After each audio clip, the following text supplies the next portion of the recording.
Tom, let's just pretend you were single for a minute. Sure. How many dates would you give somebody before you decide, no, they're not for me? Gee, that's an interesting question. It's one of those ones, right, where like obviously if someone's giving you major red flags on the first date, you're out. That's it. Yes. But if they're just fine, but there's no zing, do you give them a few dates or do you just go, no, there's no zing, I don't like it? I think the curiosity in me, and B, the sort of, I don't know, I don't want to, a natural feeling of not wanting to like let them down or like disappoint them. I think I would go fishing for a few more dates, looking for that connectivity, or that spark, or that common interest, that common ground. But you're right. There are certain behaviors which after one date you go, no, get out of here. Absolutely not. Huge red flag. Yeah. So I am colorblind, but can still see the color red. Yes. Yes. Gee, I don't know. What's your instinct? Where do you usually sit? you'll at least give them a second date. And if I'm still feeling absolutely nothing from the second date, then that's probably time to. But if on paper we rate like a lot of sense, I'd probably give them a third. Curious. But I've had a friend recently who started dating somebody and she was seriously not keen. But she was keen, but she wasn't like zinging all over the place. And then she was convinced, like I talked to her about it. She went on a few more dates, and all of a sudden they're ridiculously in love, even though it was a bit.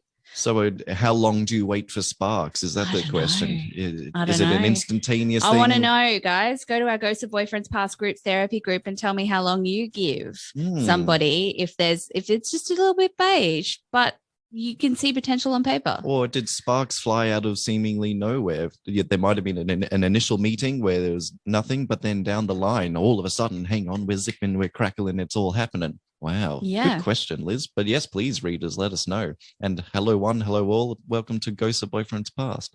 I'm Liz Best. And I'm Tom Harris. And today's a main episode, which means joining us today, we have a guest. She is the host of the Sober Awkward podcast. Joining us from the Sunshine Coast over Zoom, we have Victoria Vanstone. Yeah. Hi, guys. Thanks for having me on. I'm excited to be here with you. Thank you so much for joining us. Now, right off the top, I want to hear more about your podcast. Can you tell our listeners a little bit about your podcast and what you do?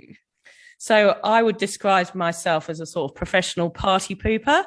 I was a huge binge drinker all my life, never saw outside of my boozy bubble. And about 4 or 5 years ago, I gave up alcohol. And I talk about on my podcast what it's like being an ex-party girl, navigating this world without booze, basically. It's a comedy podcast that I do with my mate Lucy, and we've got a new host coming on starting tomorrow. And it's about being sober curious and identifying yourself without alcohol in your system. Like once the ethanol's burnt off your skin, what is left over, and is that okay? And also, I just wanted to add, I was just listening to your intro very quickly. I wanted to say about my spark took 17 years for me and my husband. Yes, I met my husband at university and he was a total dork, and I used to ignore him in the hallways of our university. He used to wear these horrible jumpers and had like his hairy chest coming out of the top. It was gross. And I used to ignore him, but I met him 17 years later. And I got the spark straight away, and we were engaged within 6 weeks. So yeah, it can take 17 years for that spark. The spark is dazed a little bit now. It's dampened after 3 kids and 10 years of marriage. But occasionally there's the odd sparkle that reappears every now and again. See, that's what I think. I think sometimes when you go out with the intention of dating someone, you immediately are like, yes, date or no date. But if they're just incidentally in your life over a period of time, then you don't have to decide with the pressure of dating, and then a spark may appear. Yeah, totally. And lust is very short-lived. I mean, if anybody knows who's married and have children, you can't rely on that as something that's going to prop up your marriage for the rest of your life. It has to be a sort of decision to spend your life together rather than a decision to be all romantic and in love all the time. It's a very different situation, isn't it? It's exhausting being romantic and in love all the time. Yeah, I haven't got time. Yeah, got no time for that rubbish. So I spotted Victoria in a podcast support group. I think it was a support group, a podcasters group. And I thought it would be really fascinating, having had a little bit of a listen to the podcast, to kind of talk about some of her pre-sober dating times, because she is now happily married, and kind of what you learned from being a party girl in the party scene, on the dating scene, and then jumping into soberdom and marriage. Well, for me, the word dating is kind of a bit skewed. I was never really a dater as such. I don't know whether pointing out someone on a dance floor and then lassoing them and sort of dragging them in your direction, I'm not sure whether that would be considered dating. So mine was kind of a more of a last man standing rendezvous, where I'd sort of pick someone out and go, come on, are you coming home with me? I did have a few dates in my past that if they weren't drinking, it was always about the alcohol for me. It was whether I was able to get someone to join in my party, and if they liked that party, they were kind of in my gang. Because I grew up in an environment where my parents were big partiers. Alcohol was part of that sort of cheerful pandemonium that they created in our house. So any sort of romance or love that I saw, it was always topped up by some cheap sparkling wine or a couple of shots at the bar. So I thought that's how people dated. I didn't know there was another way of dating or another way of being, in fact, because it was so ingrained in my culture and in my being that dating and alcohol came together as a nice tied up package, which is now, looking back, of course, I realize is totally the wrong way to go about things, because I never really had a successful relationship and ended up in all sorts of risky situations because booze was so part of it. Now, are you willing to share any of those particular stories or risky situations with us? Well, one of my most serious risky ones, which I'm happy to tell you about. I mean, I'm happy to talk about anything because as far as I'm concerned, the stories of others, navigate the bigger picture. And I want to let people know about how alcohol affects you and your decision making. And for me, my decision making was very, very poor for most of my life until I gave up drinking.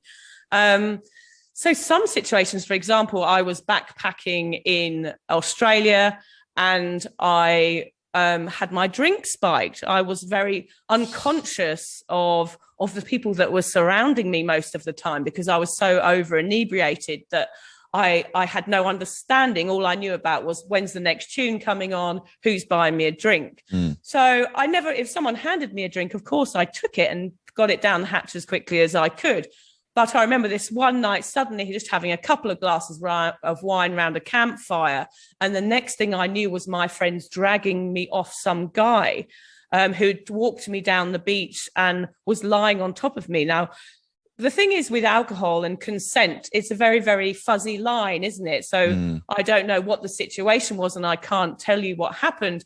But all I know is that I was safe. And there was a momentary time there where my friends saved me and dragged me off home and said, right, this is what happened. And I woke up the next day with no recollection.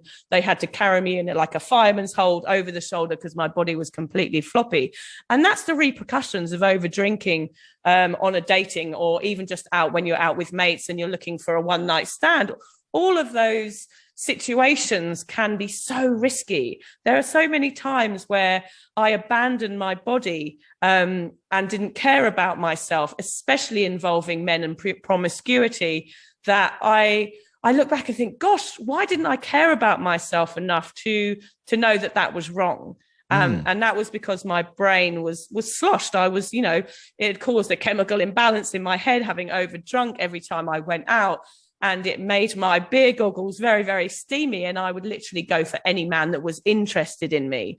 So it was never really my choice, I realize now. There were so many horrible dating situations. I remember being in Barcelona and meeting this really gorgeous looking Canadian guy with like blonde hair and fierce blue eyes and thinking, oh my God, this guy is so gorgeous. And I was sober. And then of course we went out and got drunk all day.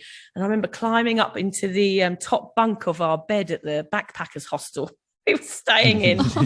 And I had sex with him and he had his arms down by his side and wiggled around on top of me like a dead goldfish. Oh no. Oh no. So all sorts of horrible things like that where I came away feeling full of shame and like, oh gosh, actually that was a really horrible situation. It went from me being, oh, this guy's lovely and having a lovely date with him and it all being, very pleasant and having nice conversations to a few drinks in it just me being bonked on, with a room full of people on top of wow. like with no care about what was going on, and having to sneak down that ladder afterwards, feeling full of regret and embarrassment and having to run away. But I think that's what generally I did throughout my life and my dating scene, was to make a fool out of myself and get myself in a humiliating situation and run away from it afterwards, which is generally, I mean, what a lot of people do after kind of a big boozy session. I traveled the world, and if I did sleep with someone or date someone, if I didn't like them, I could then pack up my backpack and piss off to the next country, which I did a lot. Yeah. And so when you get yourself into situations like that, I think it's important to kind of realize that people are taking advantage of the drunk person as well. It's not always, it's not you making terrible decisions, because other people, I just needed to point out that other people, like, consent has to be a fuck yes, otherwise it's a no. Right? Definitely. Yeah, there needs to be that conversation, especially when alcohol's involved.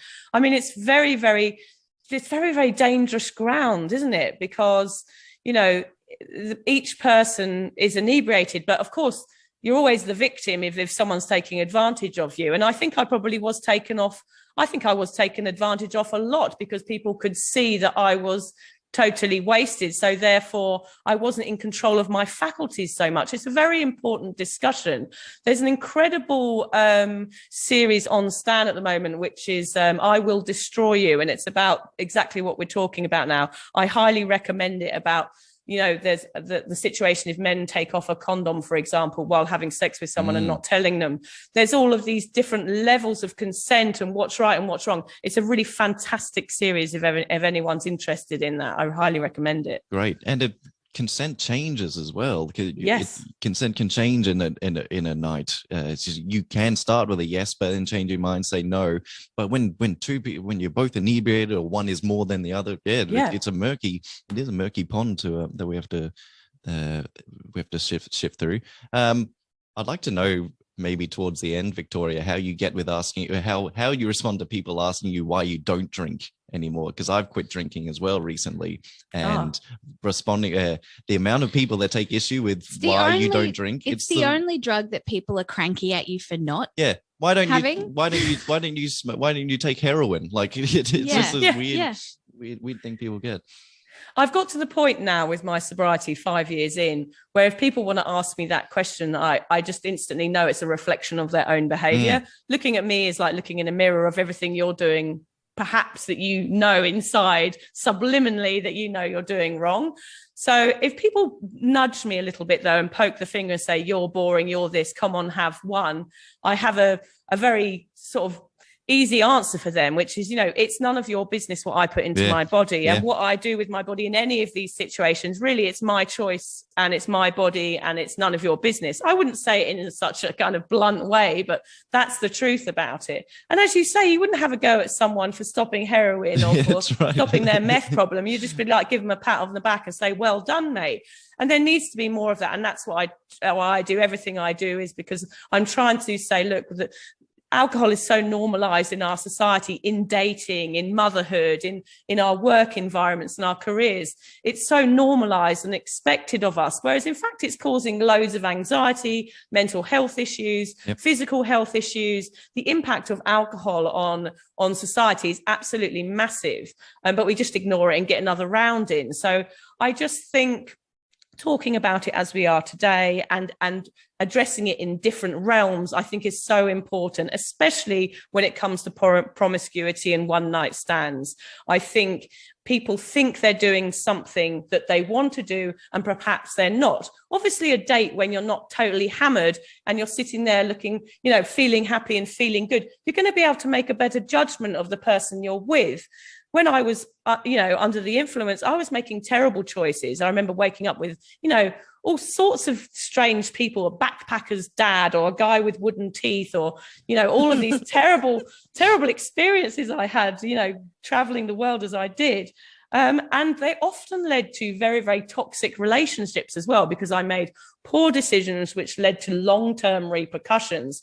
So I had very short-term lifestyle choices that led to me being in proper relationships with people that weren't compatible with me, which was really, really annoying because it often took 2 years for me to realize that they were a complete psychopath. And that was because I'd made poor decisions when under the influence. So it has impact everywhere in our lives. At what point? So let's just say you've gone on a one night stand with somebody, you've woken up, and then you end up in one of those relationships. At what point do you realize that it's not right for you, or are you still picking up the bottle to make it right for you? Exactly. That's exactly what I did. I went out with people, and if it wasn't working, I drank through it. So and that happens with a lot of relationships, and it can be very difficult for people when they stop drinking, when their partner is still drinking, because then they find out, of course, that's the only thing they have in common. That's the only fun they have. And that's the way that they communicate with each other, which involves alcohol. So of course, I drank through those relationships. I got drunk with them, and I sort of numbed out the fact that nothing was working, that the spark wasn't there when we were sober, because I'd got onto these relationships probably with a real self-esteem issue. The reason I drank in the first place, I think, was because I've always been a real people pleaser and always wanted people to like me, due to a bullying situation at school. I always wanted people to stay. I always wanted people to, like me. So therefore I had to put on a performance for everybody and be the life and soul of the party. And that was a huge responsibility for me. And it was the same with men. If they liked me, that was enough. So therefore my low self-esteem was getting a nice hit of adrenaline, and I'd be like, right, this guy likes me. I'm going to reward this guy liking me by having sex with him. I know that sounds really basic, and that wasn't the thought process. But when I look back at it now, I realize that's what I was doing. And that is so toxic. But socially, we're conditioned, like as speaking as a woman, socially, a lot of people, do say that, if someone takes you out to dinner, you owe them sex, or if someone does something nice to you, you owe them sex. I think that that's actually a really dangerous social standard. And then if you add alcohol into the mix, it just messes it up in a completely murky way. Totally, yeah. So can I ask, what are are there some stories that you look back on and you go, look, it was not great at the time, but right now it's quite funny? Well, my favorite one is my friend. It's not me, it's my mate. She'll kill me. We used to go on those holidays in Crete. In England, you go to, it's like an Ibiza holiday, like a rave up where you just sleep with as many men as you can. You have notches on your bedpost, all having competitions to see who can get the most snogs in. And of course, you're getting free shots at all the bars along all women. This is pretty fucked up, but all women get free shots at every bar you go to. Oh, geez. Yeah. So that happens in a lot of those resorts in Europe. And one of my mates went missing one night, and when we found her the next morning, she was sprawled out on the bed like it's funny now, but it's actually wrong. She was kind of like spread eagled on the bed like a dead starfish. And we were like, oh my God, there's something sticking out of her bottom. And when we went over to collect it, the guy had left his business card between her butt cheeks. Oh, yes. Oh, that's foul. It's terrible. It's terrible. But It's we're terrible. all laughing. We're all laughing. We're all laughing. Yeah, we plucked it out. And we wondered whether he swiped it, actually. That's right. Well, like a Visa card, yeah. Tip and pin. Yeah, that's right. Yeah, could have been a bank card. He should have left a tip. Yeah. I mean, there was all sorts of situations that I got myself into. I had lots of boyfriends and one night stands that just weren't suitable because I was hammered. We used to go on these skiing holidays in France, and you always tried to get off with the ski instructor, and ended up like having to be so embarrassed the next day because you'd done all these awful things, because when you're drunk as well, you don't have sex like a normal person. No, you have sex like an absolute lunatic, like hanging off the rafters and swinging on the lampshades, and scratches on your back, and you wake up just going, oh God, what was I doing? That's not what I am. Like, that's not how you have sex when you're a non-drinker. So it always used to be so embarrassing. And I really spent 25 of my years of my life full of shame and regret, because I was not the person that I am now. I was acting like an absolute loon most of the time. So what is the point that you reach in your life where you go, I'm not going to do this anymore? Kids, I think, having kids. Yeah. So I drank heavily, probably binge drinking. So with this world of alcohol, there's this huge spectrum now that we're starting to recognize, this gray area drinking. And I call it my kind of Pinot Gris purgatory. It was a place where I got stuck because my drinking wasn't extreme enough for me to, I didn't think, to deserve professional support. I mean, I wasn't passed out on my bedroom floor, covered in sick with a baby crawling over me. I was just someone who suffered from anxiety when I drank. I started to get panic attacks after having my first child because I was lying in bed with a terrible hangover and having to listen to my husband go out for the day with the kids. And of course, that led to guilt, shame, and anxiety. So I wasn't one of those people where you think of that word alcoholic and you jump straight to that negative image of what that is, like someone passed out on a bench with a bottle of Jack Daniels. So we're starting to recognize this vast spectrum of alcoholism now. And I recognized then at that point that I sat on it somewhere and that it was okay for me to need help, even though I felt like I wasn't perhaps an alcoholic. I identify now as being a sober, curious woman, or a socially acceptable binge drinker, or a socially acceptable alcoholic, because I was the sort of person you cheered as I got another round, you laughed as I did bad robot dancing and did the worm across the dance floor. I'm a very, very normal drinker, but I think the word normal drinker has strange connotations because even normal drinkers are waking up with huge anxiety-ridden hangovers on a Sunday. So it's great now that we're recognizing this place between the pub and an AA meeting, and that we can understand that drinking is having huge impact on our health and mental health. And perhaps it's time to question it and investigating it for all of the reasons we're talking about today. I think there needs to be definitely more acknowledgement of the fact that you don't have to be rock bottom broken to get help. And I think it's really great that you're able to, we can start talking about and addressing this middle ground, because there's so many people, and whether it be, drinking or mental health problems or anything like that, where people go, oh yeah, it's a bit not great, but I'm not that, which means I don't need help. But I mean, even when I'm feeling my best, I still go to the psychologist because I want to be better. So I think, it's just that realizing, isn't it, Victoria, that things aren't exactly the way you want them to be and striving to make them different, I guess. And exactly, I had not become the mum that I wanted to be. I hoped to combine my party lifestyle and motherhood.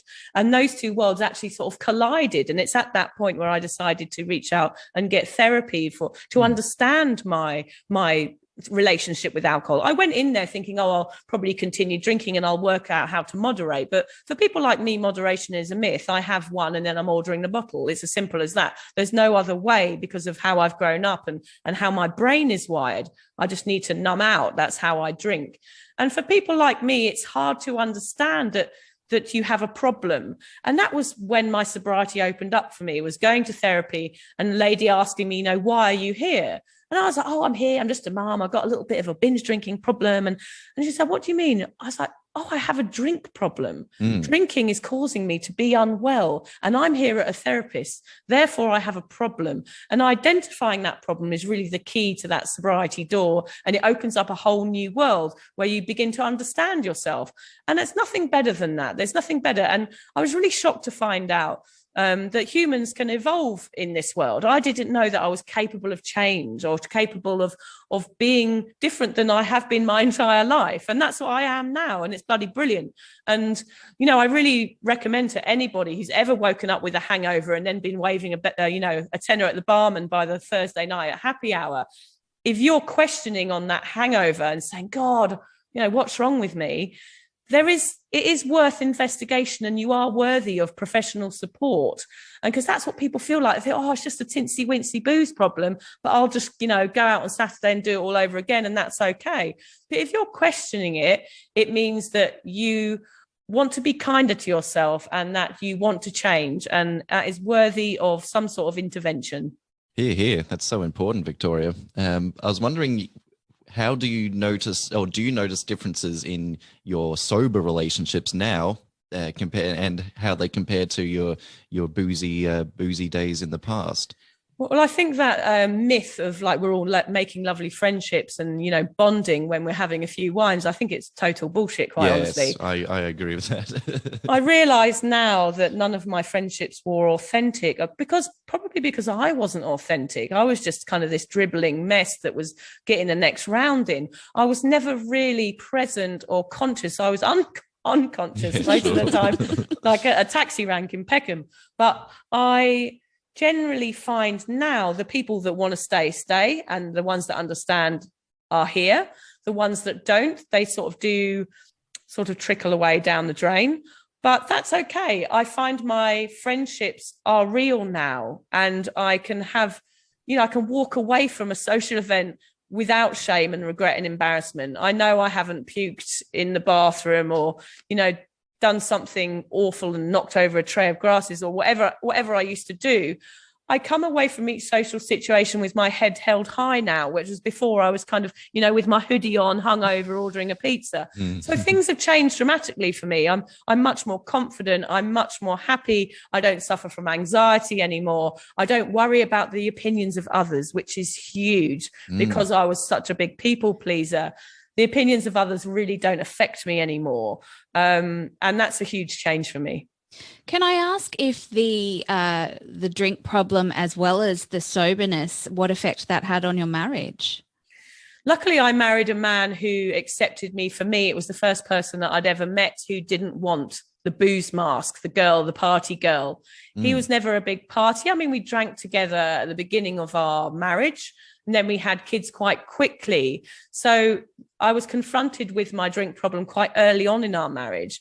And I'm just lucky that I married someone who is understanding. And instead of ever judging me or telling me to slow down, I used to look at his worried face, you know, when we were down the pub and he was like, it's time to go. And I'd be like, right, I'm staying for another wine. And I could see this look of concern. And that was one of the reasons I gave up. I didn't want to make my husband worried about me. And his face has changed now from concern to pride. And he is so supportive of everything I do. He has never, ever judged me. All he's done is walk alongside me as I made the changes that I had to change, which has been wonderful. And he's onto the alcohol-free beers now, which is good as well. Lovely. And do you think that that's deepened your connection since you've decided to give up the alcohol as well? Probably, but the sex isn't as exciting. Well, we're not all swinging off chandeliers under the booze fog anymore. Yeah, exactly. I bet you're finding less kebabs in your bed sheets now. With less business cards in your butt cheeks. Yeah, I used to find a Savoy sausage in my top pocket. Lovely. Yeah. That is the perfect place to keep one of those. Absolutely lovely. So look, now at this time of the podcast, normally what we do is we talk about what we've learnt. And I feel like we've gone through a lot of that already. But can I ask, what are some of the overarching lessons that you've learnt from, you know, realizing that you had a drinking problem to your journey towards sobriety? I think is what we touched on a minute ago is, look, that everybody is deserving of help, whether it's you saying to your doctor, I think I might have a problem, or you're saying to your best mate, look, I don't really feel like drinking tonight and I need you to support me.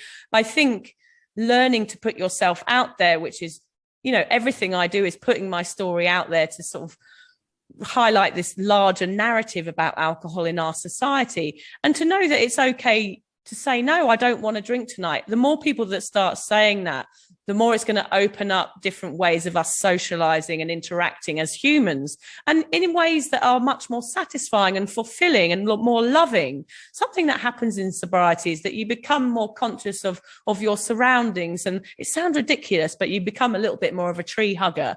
And you want everyone to be happy, and you can feel in your heart the joys of the world, the simple things. It does come down to the simple things, you know, your children giggling in the morning as you tickle them, or having a nice cup of tea before bed.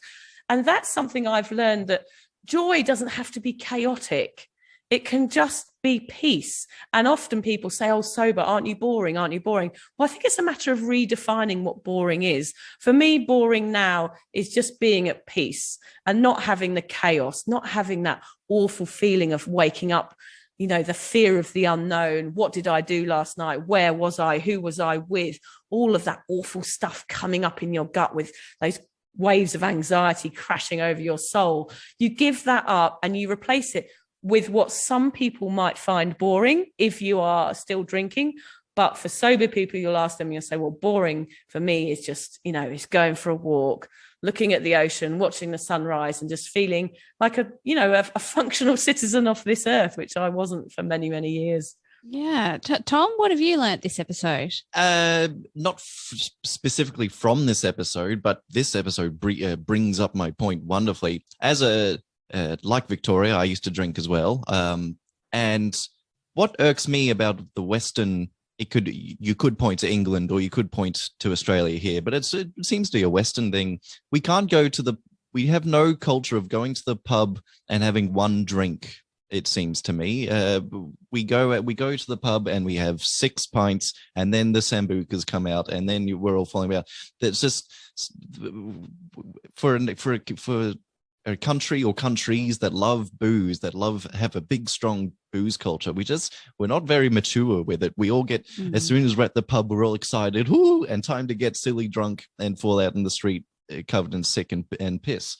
So a little bit of I don't know, just a bit calm down, lads. Chill. We've got access to booze. It's fun, yeah, great. But I don't know why can't we go to the pub for one pint after work and then go home? I don't know, instead of 10. Also, the disappointed look on someone's face that you care about.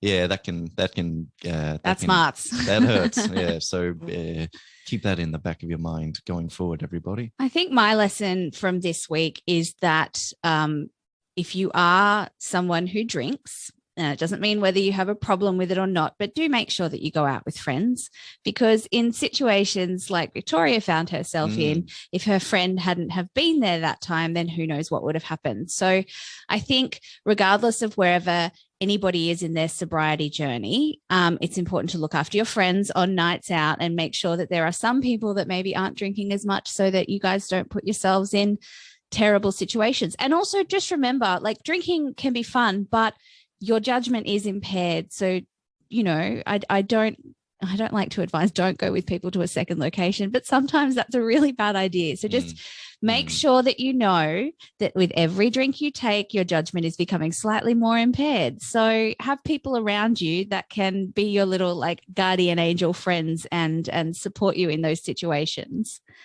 Look, Victoria, thank you so much for coming on and sharing your stories. It's been marvelously enlightening, and I'm really happy that we're helping spread the message about, the terrible choices that you can make when you're just committed to being a party person.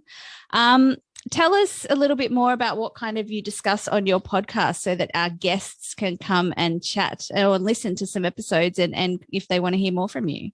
Yeah, we discuss everything from what it is to be a sober, curious human to, first dates, exactly what we're talking about, how it affects you financially, just everything, how alcohol impacts your life and your choices. But we do it in a comedic way. So we're not just preaching. We don't want to preach to people. We just want people to understand how alcohol affects your life and your relationships and your business. And so we go at it from any angle pretty much.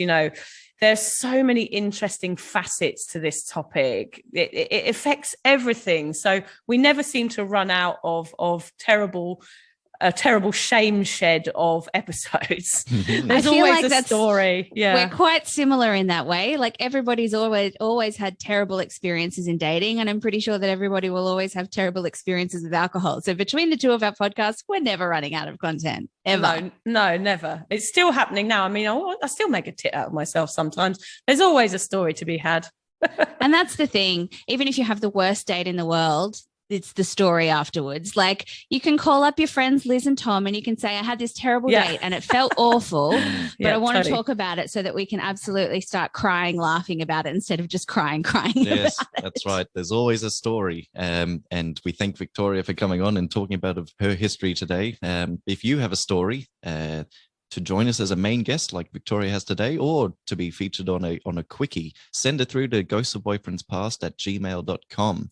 Please check your junk mail, though, because sometimes we try and get back to you and it's not us, it's you. It's Google, actually. It's Google. It's a third party ruining everything. But if you'd like to be on one of our main episodes, you can go to that'snotcanon.com/ghosts of boyfriends past. Victoria, if you've got any mates, feel free to tell them to come on to the podcast. We will pop all of the links to Victoria's podcast for the Sober Awkward podcast. We'll drop any links that you want us to drop in there. So send those through to us, Victoria, and we'll make sure that they get to all of our listeners. In the meantime, I have been Liz Best here with... And Tom Harris. Date well. Yeah, why do you drink?